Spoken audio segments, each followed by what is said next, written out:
From the same school of thought that would have named Super Mario Bros. Turtles Being Murdered and Star Fox Amphibian in Peril, this is Planets Under Attack, a strategy game that's literally out of this world.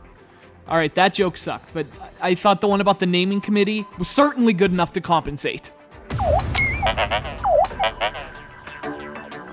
Oh my goodness! Bloodthirsty killer bots! They must be guarding something really precious.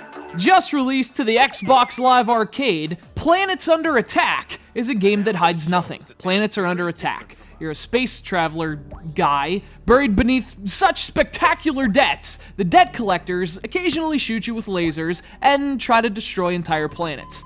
Something about that seems inevitable.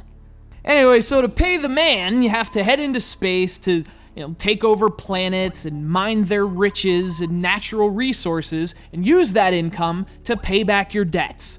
Hardly an encouraging premise. You're paying galactic assholes by turning into a galactic asshole. Nonetheless, the game itself is a lot of fun to play, although, there's an argument to be made that debts, as the concept is currently defined, probably shouldn't exist. I'd rather not get into that here. I don't want to be shot by lasers from outer space. Where do you think you're going? This is our sector. We were here first. The immense riches belong to us.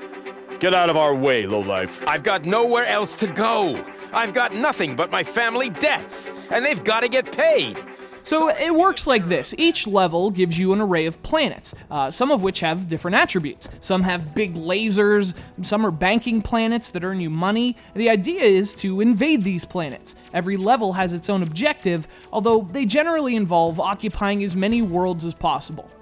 Now, what's interesting is that you don't have total control over the invasions. You basically choose a planet to invade and how many ships to send. Everything else is automated, so where those ships come from, and subsequently how long it'll take them to get there, isn't really up to you. You kind of just watch that part unfold.